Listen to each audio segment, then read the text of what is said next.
جب حضرت ذوالقرنین علیہ السلام سے لوگوں نے فریاد کی کہ آپ ہمیں یاجوج ماجوج کے ظلم و ستم سے بچائیں، اس کے بدلے میں آپ جو کہیں گے ہم آپ کو دیں گے، حضرت ذوالقرنین علیہ السلام نے کہا کہ میرے پاس اللہ کا دیا بہت کچھ ہے، مجھے کسی چیز کی ضرورت نہیں ہے، مگر تم اپنی جسمانی محنت کے ذریعے میری مدد کرو۔ آپ نے کمال کیا کہ ان دونوں پہاڑوں کے درمیان آپ نے بہت بڑی گہری بنیاد کھدوائی، اور اس کی گہرائی اتنی گہری تھی کہ اس میں سے پانی نکل آیا، اور پھر اس کے بعد آپ نے اس میں پگھلائے ہوئے تانبے کے پتھر جمائے اور لوہے کے تخت نیچے اوپر لگا کر ان کے درمیان لکڑی اور کوئلہ بھی بھروا دیا۔ اس طرح ایک بہت ہی مضبوط دیوار بنا دی گئی۔ آج کے زمانے میں جس کو ہم کنکریٹ کی دیوار کہتے ہیں، یہ اس سے بھی زیادہ مضبوط دیوار ہے۔ اب ہوا کیا کہ یاجوج ماجوج دیوار کی ایک طرف اور باقی دنیا دیوار کی دوسری طرف ہے۔ یاجوج ماجوج روزانہ اس دیوار کو توڑ دیتے ہیں، مگر دن بھر جب محنت کرنے کے بعد اس کو توڑنے کے قریب پہنچ جاتے ہیں تو ان میں سے ایک کہتا ہے کہ چلو باقی کل توڑیں گے، لیکن اللہ کی شان کہ دوسرے دن وہ دیوار اس سے زیادہ مضبوط ہو جاتی ہے اور اپنی اصل شکل میں آ جاتی ہے۔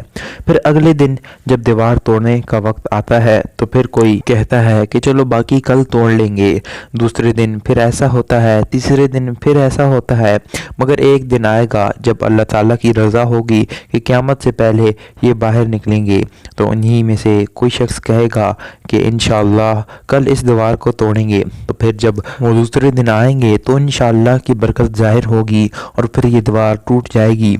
پیارے دوستوں، قیامت قائم نہ ہوگی جب تک یاجوج ماجوج نہ آ جائیں۔ آپ کو بتاتے چلیں کہ یاجوج ماجوج کے نکلنے سے پہلے دنیا کن چیزوں سے محروم ہو جائے گی۔ یاجوج ماجوج کے نکلنے کا وقت ہوگا تو اللہ تعالیٰ جبرائیل علیہ السلام کو زمین پر بھیجیں گے اور وہ کچھ چیزوں کو زمین سے اٹھا کر لے جائیں گے۔ وہ چیزیں کون سی ہوں گی؟ دنیا سے قرآن پاک اٹھا لیا جائے گا، سارا علم بھی اٹھا لیا جائے گا، حجر اسود بھی اٹھا لیا جائے گا، مقام ابراہیم بھی اٹھا لیا جائے گا۔ یہ چیزیں جب اس دنیا سے اٹھا لی جائیں گی تو دنیا اور دین کی برکت زمین سے اٹھ جائے گی اور لوگ ان برکتوں سے بالکل محروم ہو جائیں گے۔ کیسا دور ہوگا ذرا سوچئے۔ اب ہو سکتا ہے کسی کے ذہن میں سوال آئے، یاجوج ماجوج دیکھنے میں کیسے ہیں اور ان کا چہرہ کیسا ہوگا، آنکھیں اور بال کیسے ہوں گے؟ تو اس کا جواب یہ ہے کہ وہ چوڑے چہرے والے، چوڑی آنکھوں والے اور موٹے بالوں والے ہوں گے۔ یاجوج ماجوج کا ظہور اس وقت ہوگا جب حضرت عیسیٰ علیہ السلام دجال کو قتل کر چکے ہوں گے۔ قتل دجال کے بعد حضرت عیسیٰ علیہ السلام کو حکم الہی ہوگا کہ مسلمانوں کو کوہ طور پر لے جائیں، اس لیے کہ کچھ ایسے لوگ اب ظاہر ہونے والے ہیں جن سے لڑنے کی کسی میں طاقت نہیں ہوگی۔ پھر یاجوج ماجوج کا ظہور ہوگا۔ یاجوج ماجوج کے نکلنے پر دنیا میں عجیب و غریب فساد برپا ہو جائے گا۔ ان کی آمد نہایت خطرناک ہوگی، اس قدر زیادہ ہوں گے کہ ان کا پہلا گروہ جب بحر تبریہ سے گزرے گا تو اس سمندر کا پورا پانی پی کر اس کو سکھا دیں گے۔ جب دوسرا گروہ آئے گا تو وہ حیران ہو کر چلے گا کہ یہاں تو کبھی پانی تھا ہی نہیں، بلکہ پانی سارا ختم ہو جائے گا، اتنا بڑا لشکر ہوگا۔ یہ لوگ دنیا میں فساد و قتل و غارت سے فارغ ہو جائیں گے تو مسلمان کوہ طور پر حضرت عیسیٰ علیہ السلام کے ساتھ ہوں گے، تو یہ کہیں گے کہ زمین والوں کو تو قتل کر لیا، اب آؤ آسمان والوں کو قتل کریں۔ یہ اپنی انہی حرکتوں میں مشغول ہوں گے اور وہاں پہاڑ پر حضرت عیسیٰ علیہ السلام ساتھیوں سمیت موجود ہوں گے۔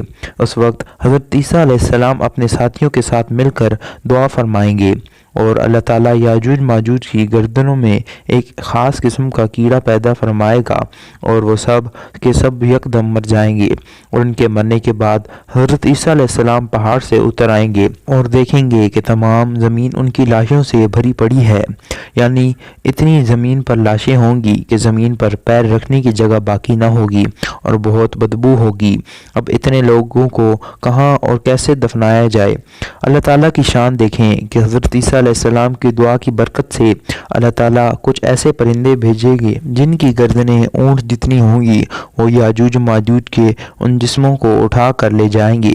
یاد رہے، یہ تو ان کو دنیا میں ملنے والی سزا ہے، ان کو جہنم میں بھی دردناک عذاب دیا جائے گا کیونکہ ان کے کثیر گناہ ہیں۔ ایک تو یہ کہ انہوں نے ظلم و زیادتی، قتل و غارت کا بازار گرم کیا ہوا تھا، اور دوسرا یہ کہ ایمان بھی نہیں لائے تھے۔